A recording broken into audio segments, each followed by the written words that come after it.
연전에 EBS 다큐 프라임이라는 프로그램에서요, 4부작으로 패러사이트, 기생에 관한 방송을 방영했습니다. 첫 방송부터 아주 굉장히 뜨거운 반응을 보였었는데요. 그 방송의 내용은 사람 몸에 기생하는 기생충에 관한 내용이었어요. 그 방송에 의하면 한 숙주, 한 호스트 몸에 들어가 가지고 평생을 거하고 끝나는 기생충들도 있지만 그렇지 않은 기생충도 많다 그래요. 그러니까 이 숙주에서 저 숙주로, 그러니까 이 몸에서 저 몸으로 계속해서 옮겨 다니면서 삶을 살아내는 기생충이 있다는 것입니다. 근데 이 몸에서 저 몸으로 옮기려면 기생충이 자기 혼자 힘으로 안 되잖아요. 어떻게 옮기느냐? 숙주를 이용합니다. 사람에게 들어왔으면 그 기생충 하나가 숙주인 사람을 조정하는 신경물질을 배부해서 그 기생충 때문에 사람이 자기도 모르게 움직여서 기생충의 말에 순종합니다.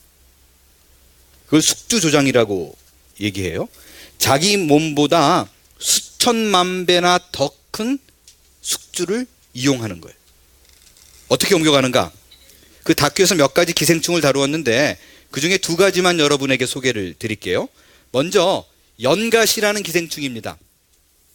제가 사진으로 탁 보여드리려다가 그거 보여드리면 으악 그러고 또 그 뒷얘기가 아무것도 안 들릴까봐 제가 생략을 했어요.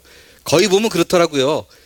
뭔가 이렇게 샤킹한 사진을 보여주면 제가 그날은 암만 설교를 잘해도 아무것도 안 남고 그 사진만 남기 때문에 그 잔인한 또 더러운 그 기생충의 사진은 담지 않았어요.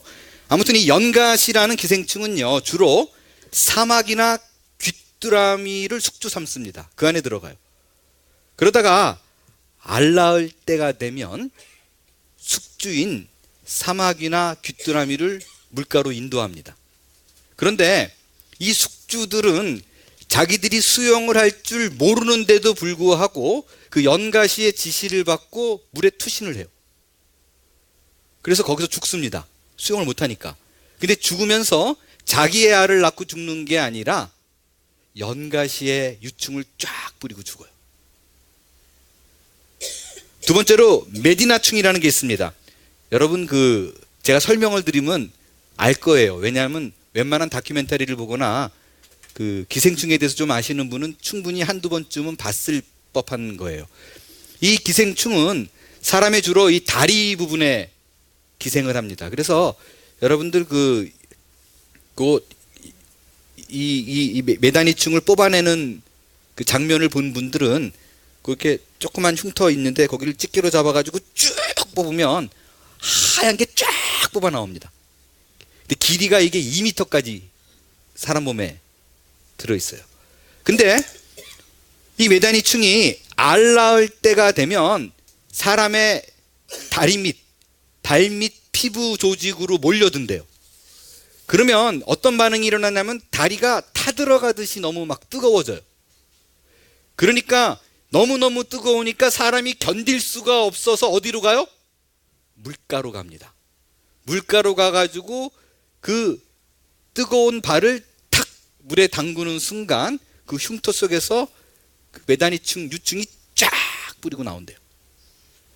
근데 그거를 모르고 목마른 사람이 그 물을 퍼먹으면 어떻게 될까요? 그 유충이 옮겨오게 되는 거예요. 그래서 이 숙주에서 저 숙주로 옮겨갑니다. 주로 아프리카에서 이런 일들을 벌인다 그래요. 눈에 보이지 않는 자그마한 기생충, 그 유충 하나가 몸에 들어가면 내 몸속에 그 기생충이 들어와 있는지 아닌지도 모르는 상태로 있다가 어느 날 사람이 극심한 고통에 시달립니다. 그리고 자신도 모르게 그 기생충의 지배를 받게 된다는 이 놀라운 사실. 저는요, 이 다큐멘터리를 쭉 접하면서요, 우리 안에 자리 잡은 죄의 모습을 보게 됩니다. 죄는요, 우리 안에 들어올 때 요란하게 들어오지 않아요. 심지어 아무도 모르게, 나 자신도 모르게 쑥 하고 어느 순간 들어옵니다. 항상 죄는 우리에게 이런 식으로 접근해요.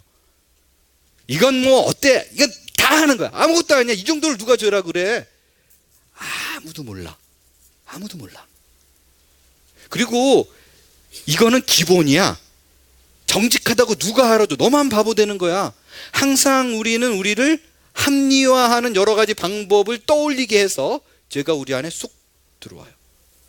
그런데 죄가 그 자그마하게 들어온 죄 하나가 어느 순간 우리를 장악합니다. 그리고 마치 기생충 하나가 숙주를 조종하듯이 내가 하고 싶지 않은 일을 하게 만들어요. 결국 그 일로 고통을 받습니다. 결국에는 숙주를 죽이고 그 죄를 남에게 전가시킵니다. 이런 일을 방지하기 위한 최고의 좋은 방법은 뭔가? 여러분, 기생충이 내 몸 안에 들어오는 거를 막을 수 있는 아주 쉽고 간단한 방법이 있습니다. 그건 필터지를 사용하는 거예요. 필터링 하는 것입니다. 말도 안 되게 10원짜리도 안 되는 그 자그마한 나일론 거름망 하나만 있으면 그 유충들이 내 몸에 들어오는 거를 막을 수 있어요. 큰 힘을 들이는 것도 아니고 큰 돈을 들이는 것도 아니에요. 그 간단한 일을 행하기만 하면 그 유충이, 그 기생충이 내 몸 안에 들어오는 것을 막을 수 있습니다. 죄 역시 마찬가지예요. 죄가 내 안에 들어오는 걸 막으려면 뭐 큰 노력 들이지 않아도 돼요. 내 안에 성령 하나님이 계신다는 것을 인지하는 그 하나를 통한 성령님께 죄를 걸러주시기를, 필터해 주시기를 간구하면 돼요. 우리는 지난주에 성령의 임재에 대해서 배웠습니다. 성령께서요, 내 안에 들락달락하는 분이 아니라 그랬어요. 예수를 믿는 순간 내 속 안에 들어오셔서 나와 함께 영원히 거하시는 분입니다. 그렇기 때문에 내 안에 거하시는 성령을 인지하고 의식하고 그분께 아뢰고 그분이 내 죄를 거르도록 만들면 돼요. 돈 드는 일도 아닙니다. 만약에요, 성령 하나님이 들락달락하는 분이라면 이건 고민해야 돼요. 그죠? 내가 죄의 순간을 딱 맞이했어요. 너무 두려운 마음으로 성령 하나님 도와주세요 그랬는데 성령님이 마실 갔어. 만약에 예를 들어서요. 그럼 이름 아주 곤란하잖아요. 근데 성경의 약속은 뭐냐면 너를 떠나지 않는다는 거예요. 그와 같이 혼자 두지 않는다는 것입니다. 그렇기 때문에 죄라는 것이 인지되어지는 순간, 아니면 모든 상황 속에서 어떤 것이 죄인지도 모르는 상황 속에서 성령을 의지하면서 내 안에 계신 성령님을 찾아서 죄를 걸러주세요, 막아주세요, 보호해주세요 말하면 된다는 거예요. 그렇다면 그 죄가 내 안에 들어와서 기생하는 걸 막을 수 있습니다. 문제는 항상 성령이 내 안에 계신다는 걸 우리는 잊는다는 거예요. 잊고 산다는 것입니다. 그래서 성령의 임재를 의식하는 자세가 중요해요. 오늘 하나님의 임재에 관한 두 번째 시간입니다. 우리가 첫 번째 시간에는 그가 내 안에 였습니다. 두 번째로 살펴보는 것은 내가 그 안에 거하는 삶이에요. 내가 그 안에 거한다는 건 쉬운 표현도 아니고 신학적으로도 여러 가지 그 모양과 형태로 나누어서 말씀드릴 수 있습니다. 그런데 그 말은 내가 그 안에 거하는 그 내용 중에 rest, 안식에 관한 부분으로 여러분과 말씀을 나누도록 하겠습니다. 누가복음 15장에 보면 탕자의 이야기가 나옵니다. 아버지로부터 그 유산이 탐이 난 아들이 유산을 물려주세요. 그러니까 아버지가 주죠. 그 유산을 받아가지고 신나게 써댑니다. 신나게 써대니까 나중에 허랑방탕한 삶을 살다 보니까 돈이 떨어졌어요. 결국에는 돼지 치는 일을 합니다. 돼지가 먹는 쥐염 열매를 맺습니다. 그때 아버지를 떠오릅니다. 어떡하지 걱정하다가 아버지께 돌아왔는데 아버지가 어떻게 맞이합니까? 내치나요? 욕하나요? 그렇지 않습니다. 어떻게 하죠? 웰컴, 그리고 따뜻한 품 안으로 그를 안아버립니다. 이 얘기는 우리가 모두가 알고 있는 얘기예요. 그래서 그 아들이 아버지와 행복한 삶을 누리게 되었다라는 거예요. 근데 항상 그러는데 이런 얘기를 전하면 꼭 이렇게 한 번씩은 살짝 꽈서 생각하시는 분이 있어요. 그게 뭐냐면, 야, 자식이 허랑방탕하게 재산을 들고 나갔다가 돈을 다 쓰고 들어왔는데 아버지가 야단도 안 치네, 기쁨으로 맞이하네, 나도 한번 해볼까? 제가 그랬었거든요. 제가 뭐 언제든지 웰컴하고 맞이한다면 나도 좀 누려보고 한번 다 해보고 이런 생각을 할 수가 있어요. 예, 맞아요. 해보세요. 우리가 어디에 거하든지 간에 하나님께서 우리를 버리시는 일이 없고 내 안에 내주하시는 그 성령님이 나를 버리고 떠나는 일이 없습니다. 오히려 그 안에서 나를 향해서 말할 수 없는 탄식으로 우리를 위해 친히 간구한다라고 얘기를 하고 있습니다. 다시 돌아오면 변함없이 사랑스러운 눈빛으로 우리를 맞이하고 환영해 주실 거예요. 웰컴해 주실 거예요. 그런데 제가 여러분에게 드리고 싶은 얘기는요, 돌아오기는 돌아옵니다. 웰컴으로 맞이합니다. 그런데 그 나가 있는 동안에는 매는 엄청 맞을 거예요. 성경을 보세요. 집 나간 탕자가 일이 잘 풀리지 않았어요. 직사하게 고생했지. 그러니까 성경에서 말하고 싶어 하는 건요, 그러니까 나갔다 와가 아니라니까요. 나갔다고 아니라 나가지 마. 굳이 그럴 필요 없어. 그게 바로 내 안에 거하라 라는 거예요. 거기에 강조점이 있습니다. 세상이 아무리 화려하고 우리를 유혹하는 것이 많을지라도 No way, 참된 안식은 나한테 있으니까 떠나지 마. 그게 나의 안에 거하라 입니다. 그렇다면 예수 그리스도 우리 주 안에 거하는 안식이 무엇인가? 그걸 누리기 위해서는 내가 무엇을 해야 되는가? 오늘 세 가지로 여러분과 말씀을 나눌 텐데요, 이 세 가지를 S자로 시작되는 영어 단어 3개, 3S로 여러분과 나누겠어요. 첫 번째 S입니다. Stop, 멈추라 입니다. 4절을 같이 읽을게요. 시작. 내 안에 거하라. 나도 너희 안에 거하리라. 가지가 포도나무에 붙어 있지 아니하면 스스로 열매를 맺을 수 없음 같이 너희도 내 안에 있지 아니하면 그러하리라. 오늘 4절의 말씀을 보니까 하나님의 인재 속에 거하는 삶의 그 기본적인 자세가 뭐냐면요, 이제는 내 삶의 열매를 내가 노력해서 혼자 스스로 결과를 얻어낼 수 없다라는 거예요. 내가 노력하는 것만으로 절대로 열매를 맺을 수 없다라는 것입니다. 이제 여러분, 네가 노력하는 모든 것에 따라서 너의 인생이 달라질 거다, 그런 말에 속지 마세요. 절대로 그런 일이 벌어지지 않는다는 것입니다. 내가 움켜쥐고 있는 거, 나 아니면 안 되는 거, 모든 성패는 내 손에 달려 있어 라는 생각에서 스탑해야 됩니다. 그걸 내려놔야 돼요. 여러분, 정신없이 뒤도 안 보고 달려가는 길에서 잠깐 멈추고 이제는 내가 어떤 삶을 살아야 될 것인가, 나의 방향은 무엇인가를 고민하고 우리가 한번 숙고해야만 합니다. 우리 현대인의 삶은요, 항상 쫓기잖아요. 항상 쫓겨요. 일에 쫓기고, 시간에 쫓기고, 사람에 쫓기고, 기대에 쫓기고, 자녀들에게 쫓기고. 우리는요, 삶을 전쟁처럼 사는 것에 대해서 너무나 익숙해져 있어요. 늘 돌격 앞으로, 뒤처지면 죽는다, 이게 우리 슬로건이잖아요. 그러나 그렇게 살면 행복하지도 않을 뿐더러 성숙할 기회도 없다라는 것입니다. 요즘 새롭게 등장한 단어가 있어요. 위저라는 단어입니다. 이 위저라는 단어는 잘 보이나요? 예, 이 오렌지 색깔이 잘 안 보이네요. 예, 위저라는 단어는요, 일이라는 work와 여가라는 leisure라는 단어가 합쳐져서 위저라고 얘기를 합니다. 이 말은 뭐냐면요, 삶이 일하는 것도 아니고 노는 것도 아닌 거예요. 회사에서 일을 하면 컴퓨터 앞에 앉아가지고 회사 업무 보고서와 엑셀 파일을 띄워놓고 일을 하면서 동시에 SNS, 페이스북을 띄워놓습니다. 그리고 그 옆에 카카오톡을 딱 또, 컴퓨터에서 카카오톡 할 수 있잖아요. 딱 띄워놓는데 요즘은 또 기발해가지고요, 그 PC에서 카카오톡을 하려면 바탕화면을 또 엑셀처럼 싹 바꿔놔요. 그래서 보스가 지나가다가 얘가 일하는 건지 엑셀로 일하는 건지 카카오톡 하고 앉아있는 건지 모르게 해놨습니다. 요거를 같이 하면서 오늘 저녁에 메뉴를 뭐 할까, 또 메뉴 서치도 같이 해요. 그러니 일이 제대로 끝나겠어요? 안 끝나면 그 일을 다 싸들고 집에 들어옵니다.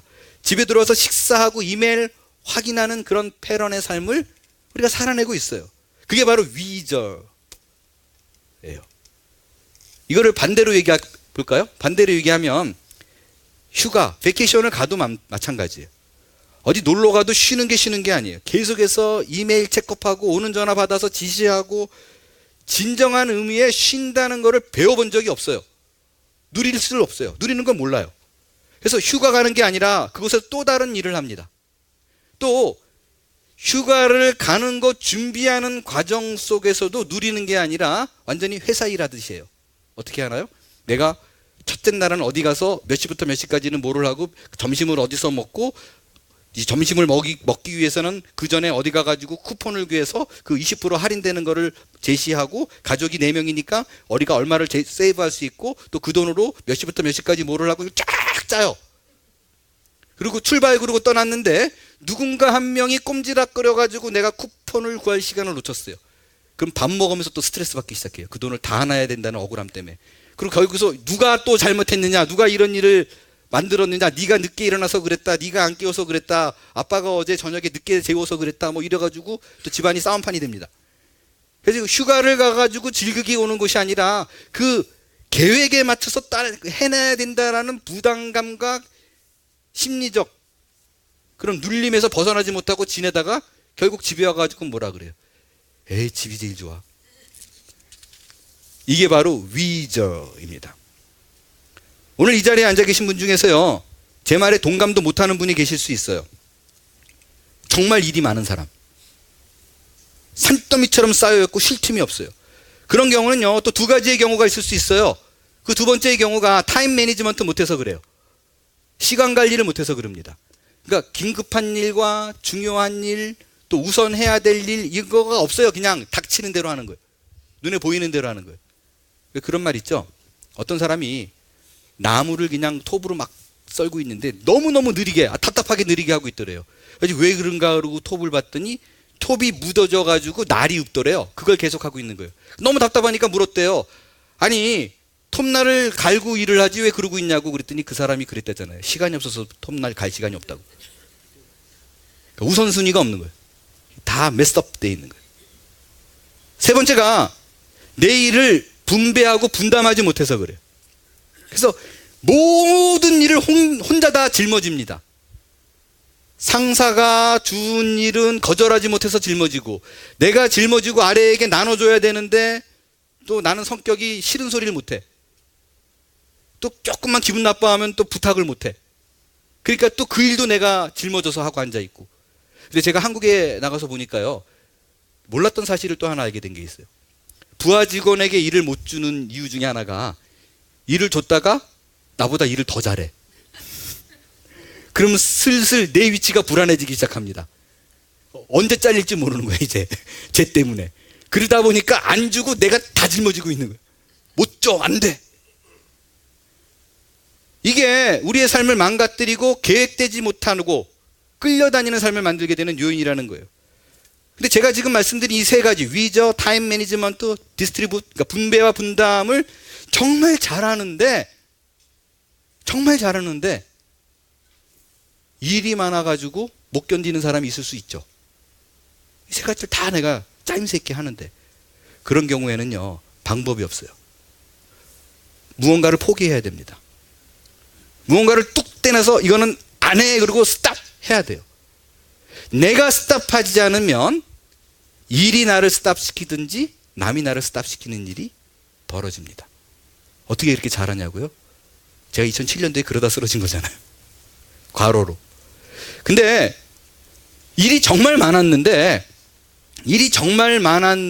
문제는 뭐였냐면요, 제가 일을 재밌어 했어요. 목회가 재밌는 거예요. 그래서 몸이 망가지는 사인을 계속 보내는데, 구토를 하거나 소변 색깔이 달라지거나 그러는데 제가 무시하는 거예요. 이게 재밌으니까, 또 해야 된다고 생각하니까, 성취감이 있으니까. 그러니까 저는 절대로 쉬고 싶지 않았는데 누군가 나를 쉬게 만들더라고요. 그럼 멈추고 스탑하고 뭐를 해야 되는가? 하나님의 임재 가운데 들어가야 됩니다.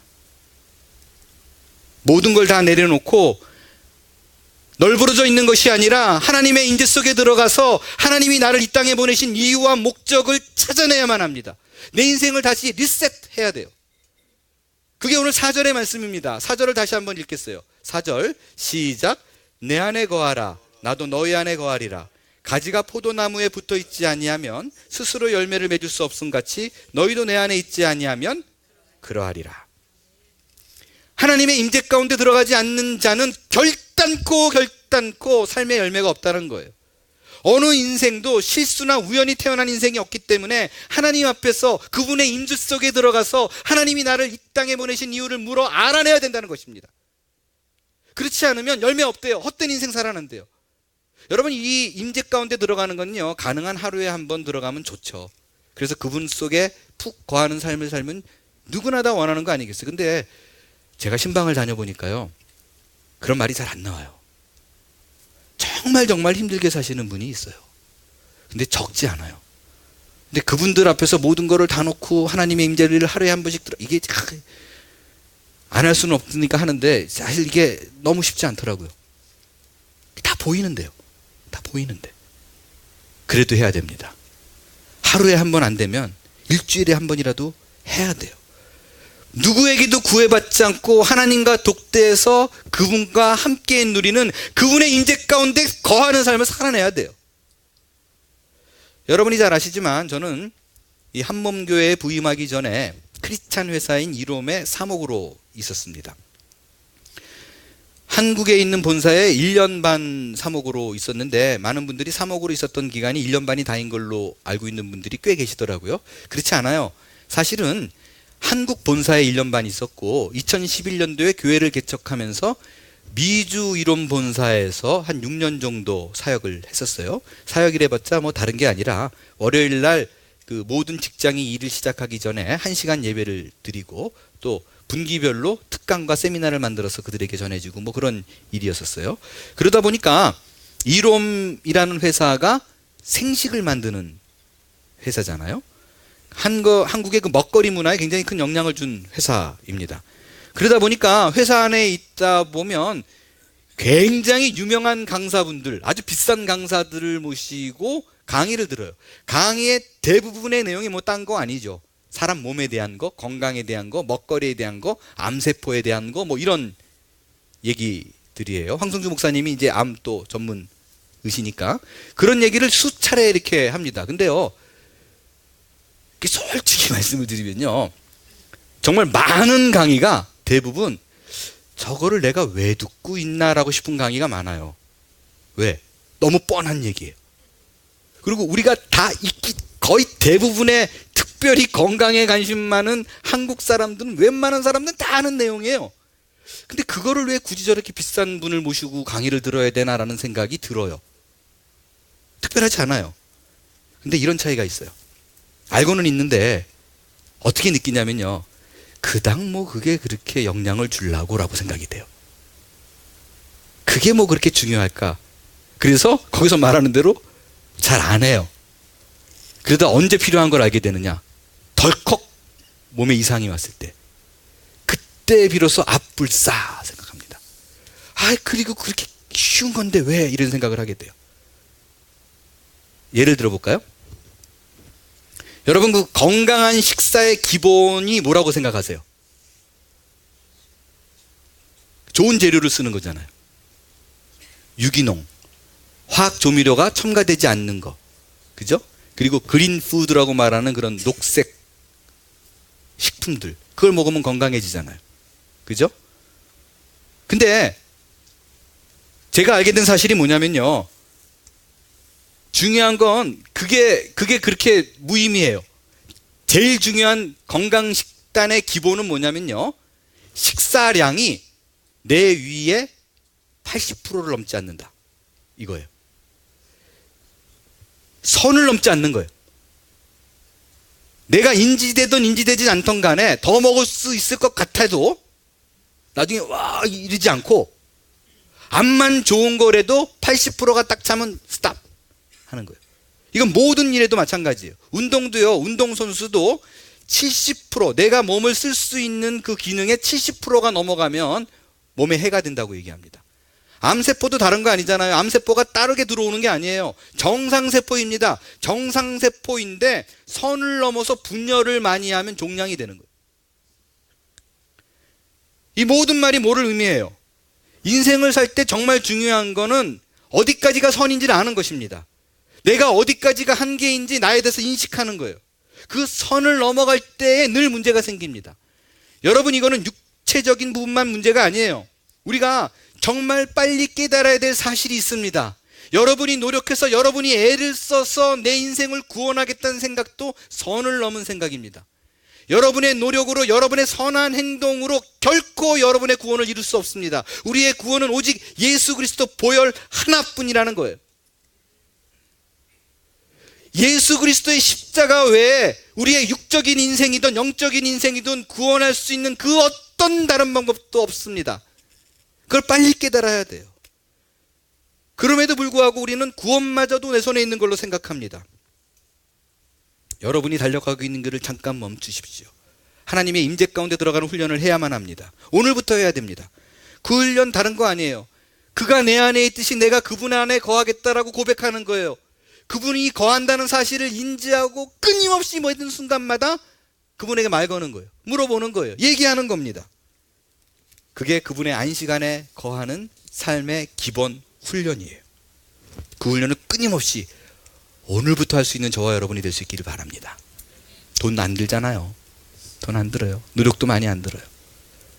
두 번째로 살펴볼 내용은요, 모든 것을 내려놓고 스탑하는 상황인데도 불구하고요, 분명히 이 자리에서 목사님 다 동의되고 아멘도 되는데 자신이 없어요. 이런 분이 있어요. 멈추지 못하는 가장 큰 이유는 경제적인 이유 때문입니다. 그 두려움이 너무 큰 거예요. 그래, 내가 놓자, 스탑하자라고 했는데 이걸 놓으면 당장 죽을 것 같아. 이걸 놓으면 당장 벌어질 일들이, 뻔한 일들이 눈앞에 보이기 때문에 못 내려놓는 분들이 계실 거예요. 그 두려움으로 임재훈련을 쌓지 못하는 분이 계시다면 어떻게 해야 되는가? 그 두 번째 S가 C입니다. 바라봄. 하나님을 바라봐야 돼요. 내 시선을 다른 데 두지 않고 하나님께 고정해야 합니다. 출애굽기 20장에 보면요, 모세가 시내산에 올라가 가지고 하나님으로부터 계명을 받습니다. 근데 많은 사람들이 오해하는 것 중에 하나가요, 그 계명이 하나님을 위한 걸로 생각해요. 그러니까 예를 들어서 계명을 딱 주고 이놈이 오고 지키나 안 지키나 보자. 내가 지키면 상 주고 안 지키면 벌하리라. 그리고 기준 삼아가지고 잣대 삼아서 하나님이 노리고 있는 걸로. 그렇지 않습니다. 우리에게 계명을 주신 거는요, 상벌의 의미가 사실 아니라 인간을 위한 거예요. 인간을 위한 것입니다. 살인하지 말고 간음하지 말고 도둑질하지 말라는 것도 하나님을 위한 거 아니잖아요. 인간을 위한 거지. 우상을 섬기지 말라는 것도요, 저는 그렇게 믿어요. 만약에 우상을 절해가지고 인간에게 조금이라도 유익이 있다 그러면, 영적으로 도움이 된다 그러면 하나님이 내 동생들이야 그러고 하게 했을 거예요. 하지 말라 그러는 거는 해봤자 의미가 없기 때문이고 도움이 안 되기 때문에 그래요. 헛것이기 때문에 그렇습니다. 여러분, 그 10계명 이외에 추가된 계명들 있잖아요. 그 중에 뭐 먹지 말라고 막 그렇게 돼 있는 거, 돼지고기 먹지 말라 막 이러는 거, 하나님이 우리가 잘 먹고 누리는 게 싫어서가 아니라 먹지 말라 그런 거에 대부분은 위생에 걸려 있습니다. 돼지고기 지금도 우리가 잘 제대로 구워 먹지 않으면 그 안에 뭐죠? 갈고리 촌충이 그것 때문에 우리가 배탈 나고 힘들고 어려워하고 그러는 거잖아요. 요즘 뭐 갈고리 촌충이 없어졌다라고 얘기는 하지만, 그럼에도 불구하고 요즘 시대에도 그 음식 먹을 게 굉장히 조심스러운데 냉장고도 없는 3,500년 전의 삶, 뻔하잖아요. 그래서 인간들을 위해서 제정하는 법이에요. 10계명에 여러분, 그 살인, 도적질, 간음 이런 것과 동일한 기준으로 하나님이 제정해 놓은 법이 있습니다. 그게 뭐냐면요, 안식일을 지키라 라는 거예요. 안식일? 인간하고 무슨 관계가 있을까요? 하나님께서 그러니까 법을 제정한 거, 율법을 제정한 것은 인간을 위한 거라는 것을 우리가 기본적으로 알고 보면, 안식일도 하나님께서 지키나 안 지키나 벌하려 그러는 것이 아니라 인간을 위한 기준이라는 것이 요즘 과학으로도 증명이 되잖아요. 일주일에 하루는 반드시 쉬지 않으면 고장난다 라는 거예요. 인간뿐만 아니에요. 짐승도 쉬게 하래요. 왜 그랬는가? 신약에 보면 뭐라 그래요? 예수님께서 이거를 해석할 적에 인간이 안식일을 위해서 있는 게 아니야. 안식일이 인간을 위해서 있는 거지. 반드시 하루를 쉬라는 거예요. 여러분, 근데 누구는 안 쉬고 싶겠어요? 쉬고 싶죠.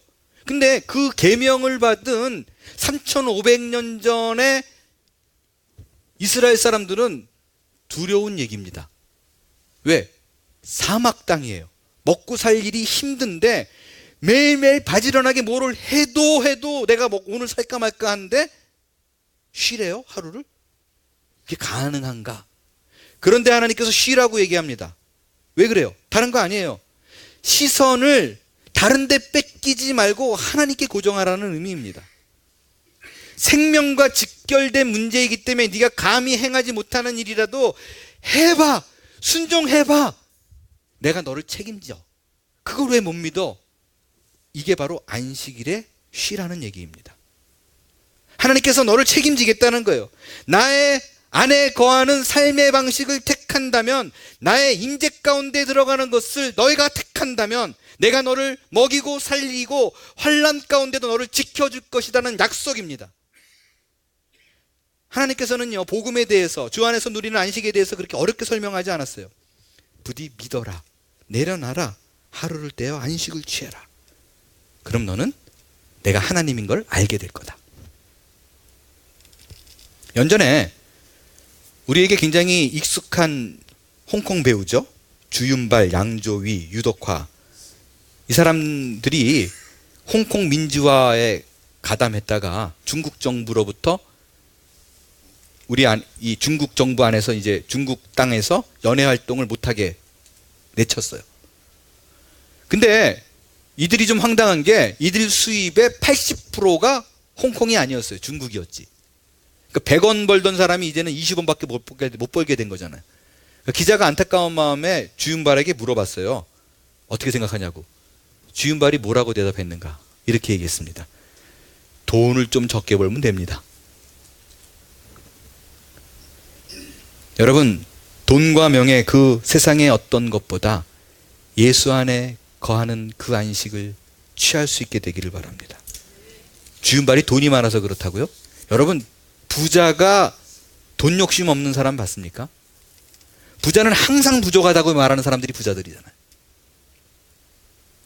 그럼 내가 무엇을 택하느냐, 내 인생에 무엇을 가치 있게 여기냐의 싸움이지 물질의 싸움이 아니에요. 요즘 한국 뉴스 보세요. 돈 많고 권세 있는 자가 정말 힘든 삶을 보내고 있지 않습니까? 오직 하나님만 바라볼 수 있게 되기를 바랍니다. 하나님과 누리는 안식으로 인하여 내가 많은 것을 포기할 각오가 되어 있는 사람임을 증거하는 삶으로 걸어가십시오. 그곳에서 하나님의 하나님 되심을 맛보는 삶을 살게 될 줄로 믿습니다. 마지막으로 주 안에 거하는 삶이란 무엇인가? 세 번째 S는 스팟입니다. 하나님의 관역이에요. 하나님께서 우리에게 이리로 달려가라고 딱 크게 점 찍어 놓은 것, 그 스팟, 그 골을 향해서 달려가는 삶입니다. 여러분, 이제 혹시 누군가 오늘 제 설교 말씀을 듣고, 그래, 이제부터 나는 모든 일을 스탑할 거야. 그리고 주 안에 누리는 안식을 택할 거야. 그리고 한번 해보세요.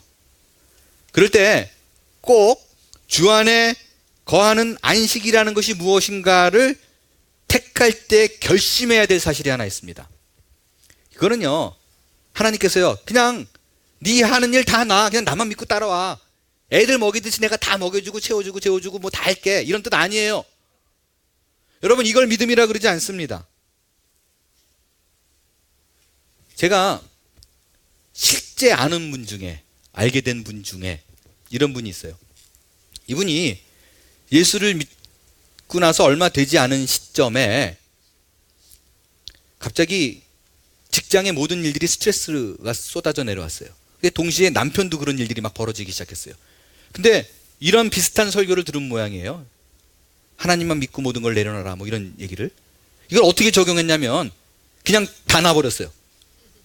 직장이 힘들다고 놔버리고 스트레스 받는다고 다 놔버렸어요. 그리고 뭐라고 얘기했냐면 하나님이 나를 걷어먹여 주세요라고 얘기했어요. 진짜로 아무 일도 안 하고. 제가 지금 기억하기로 아마 3년 정도라고 얘기를 했어요. 3년 동안 아무 일도 안 했대요. 온 육신이 멀쩡한 분이. 그냥 하나님이 채워주는 걸 경험하고 싶어요. 신나네요. 재밌어요. 여러분, 이걸 믿음이라 그러지 않아요. 아마 그분이 3년 살았던 건 말씀드렸지만 아마 이 신앙의 젖먹이 단계 수준이었기 때문에 하나님이 당황스러워가지고 해주셨던 것 같아요. 근데 제가 그분을 어떻게 알게 됐냐면 다른 큰 교회 다니는 분이신데 거기에 순원 중에 한 분이 저한테 얘기하는 거예요. 우리 순 가운데 계시는 분 중에 하나가, 그러니까 셀교회 같이 모든 걸 다 넣고 있어가지고 순원들이 다 비상이래요. 맨날 그분들 쌀 떨어질까봐 걱정이고 반찬 떨어질까봐 걱정이고 도대체 일자리는 어떻게 알아봐줘야 되는데 뭐 해도 별 할 반응도 없고. 그러니까 그 가정 때문에 여러 고생하고 있어요. 지금 거기 걷어먹이느라고. 이렇게 적용하면 안 돼요. 여러분 실제 정말로 믿어지지 않는 얘기 하나 할까요? 고3 때, 제가 고3 때 경험한 일이에요.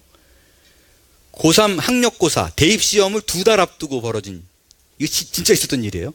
2달 앞두고 벌어진 일인데, 교회에서 고3 학생들을 대상으로 또 어떤 위로와 격려와 또 이런 걸 하기 위해서 미국에 유학 갔다 온 분을 스피커로 모셔다 두고 그분으로 하여금 어떤 간증 비슷한 얘기를 나누게 했어요. 그냥 평신도예요.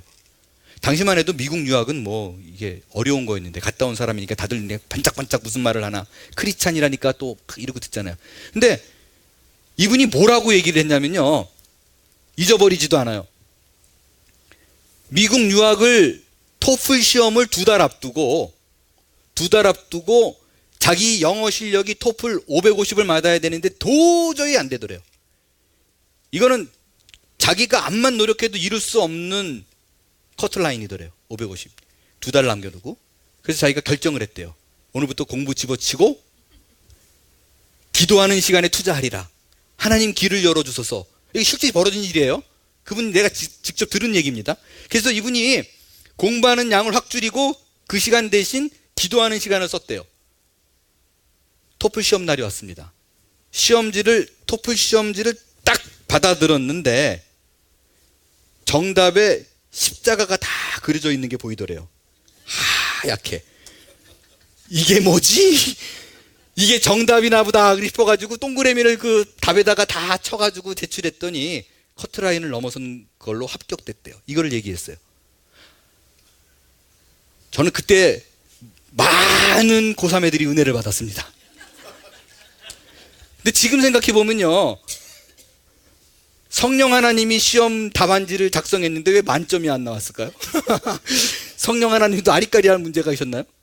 근데 문제가 뭐냐면요, 고3 대부분의 학생들이 믿음으로 지키면 되는구나라고 했는데 제 옆에 앉아있는 단순한 친구 하나가 이거다 이렇게 생각했어요. 학력고사 딱 2달 남았을 때니까 이게 하나님의 음성이다 생각해가지고 바로 이 얘기 나오자마자 저를 툭 치더니 그러더라고요. 나 이제부터 공부 안 해. 그러더라고요. 이제부터 난 기도에 몰입한다. 그리고 공부 제껴놓고 기도에 몰입했어요. 2달 있다 학력고사를 봤습니다. 점수가 어떻게 나왔을까요? 뻔하죠. 그 친구 삼수했어요. 대학을 좋은 데 갔을까요? 그저 그런 데를 갔을까요? 여러분, 이걸 믿음이라 그러지 않아요. 믿음이라고 하는 것이 나의 노력을 접어두고 남의 도움으로 사는 것을 말하지 않습니다. 그 한 가정 살리라고 하나님께서 여러 가정 동원하는 생각하면 아주 힘들어져요. 하나님께서 안식을 취하라고 하신 것은 목적이 있다는 것입니다. 더 이상 내 인생을 내가 붙들고 사는 것이 아니라 하나님을 위한 인생으로 방향을 바꾸라는 거예요. 그 길로 달려가라는 것입니다. 그게 믿음이에요. 이런 얘기는요, 혹시 들으시는 분 중에 그럼 이제부터 내가 선교사가 돼야 되나, 뭔가 큰 일을 위해서 하나님을 해야 되나, 이런 얘기 아닙니다. 하나님께서는 여러분에게 그런 거 요구하지 않아요. 모두가 다 순교를 각오하라, 이런 거 절대로 아닙니다. 실제 제가 캘리포니아에 있을 때 어느 교수님 한 분이 안식년으로 캘리포니아에 오셨어요. 저와 교제를 하게 됐는데 이분이 그런 얘기를 하세요. 자기는 정말 목사가 되고 싶었대요. 그래가지고 그 대학을 졸업한 후에도 신학교를 가고 싶었는데 그때 그 애인이었던 지금 현재 와이프가 나는 절대로 목사 사모 안 한다. 절대 당신이 목사하면 나는 이제 이혼이다. 나는 이제 끝장이다. 그래가지고 어쩔 수 없이 공부해가지고 졸업해서 교수가 됐는데 여전히 자기는 이게 못 견디겠대요. 그래서 언제 내가 목사를 해야 되나 뭐 그러고 있다고. 근데 여전히 아내가 깃발을 촉각을 세우고 그런 짓 하기만 해봐 뭐 이래가지고 못하고 있어가지고 너무 안타깝다. 그리고 저한테 이제 도움을 달라는 거죠. 그래서 제가 말씀드렸어요. 절대로 목사하지 마시라고. 왜냐면요, 제가 목사잖아요. 목사가 세상 사람에게 영향을 줄 수 있는 게 많지 않더라고요. 제가 만나고 있는 사람의 99.9%가 예수 믿는 사람들이에요. 깜짝 놀랐어요. 제가 한국에 나가서 알게 됐다니까요. 가맹점 다니면서 예수 안 믿는 사람들을 보고 내가 뭐 너무 어색해하는 거를 보고, 개척해가지고 예수 안 믿는 사람들이 우리 집에 앉아 있는 거를 보고, 아, 내가 이러고 살았구나. 그리고요, 내가 예수 믿는 사람이라는 수준이 아니라 목사라는 걸 아는 순간 갑자기 이 사람 표정이 바뀌어요. 그리고 안 만나려고 그래요. 자기 교회 데리고 나오려고 그러는 걸로 하고. 잘해줘도 싫어해요. 그래서 제가 교수님 보고 그랬어요. 교수님은 교수의 권위로 제자들을 싫더라도 만날 수 있잖아요. 그죠? 그 중에는 불교도 있을 수 있고, 이슬람 교인도 있을 수 있고, 힌두 교인도 있을 수 있고, 그래서 교수님이 가진 영향력을 최대한으로 활용해서 그들을 전도하고, 하나님께서 교수님에게 주어진 삶의 목적대로 사셔야죠. 목사 절대로 하지 마세요. 그랬더니 와이프가 너무 좋아요. 와. 여러분, 우리가 하나님을 위해 산다, 방향을 그분에게 설정 갖고 그분의 뜻대로 산다, 이건 너무 부담스러워하지 마세요. 여러분이 그 정도 인물이 안 된다는 건 하나님도 아세요. 단순합니다.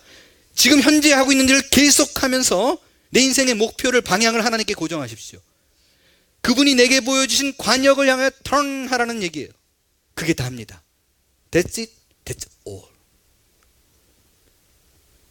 내가 복음대로 산다는 것은 이제 내가 죽으라고 뛰던 것을 멈추고 하나님이 일을 하게끔 그분께 자리를 내드린다는 거예요. 이전에는 내가 안 하면 죽을 것 같이 여겼던 일을 잠깐 멈추고 안식하며 당신이 내 삶 속에 들어와서 그분이 일을 하도록 그의 자리를 비워두는 것입니다. 저는요, 그 올림픽에 양궁을 보잖아요. 양궁을 보면 하나님이 일하시는 걸 봅니다. 양궁 선수가 그렇잖아요. 궁수가 활을 쏘기 위해서는 어떻게 해요? 관역 앞에 서서 활을 그냥 끝까지 당깁니다. 그죠? 이 끝까지 당겨놓은 상태에서 이 화살을 관역에 맞추기 위해서는 어떻게 해야 돼요? 단순합니다. 꽉 붙들고 있던 거를, 힘써서 부여잡고 있던 거를 놓으면 됩니다. 놓으면 활이 알아서 일을 해요. 내가 놓으면 그 다음부터는 활이 일을 합니다. 근데 그 활이 일하는 것이 불안해가지고 안 돼. 그 관역은 내가 맞춰야 돼. 그리고 내가 그 화살을 자꾸 띄면 될까요? 만약에 그 관역이 높으면 어떡할 거예요? 낮다 그래도 박는다고 제대로 박히겠어요? 이게 더 낫지.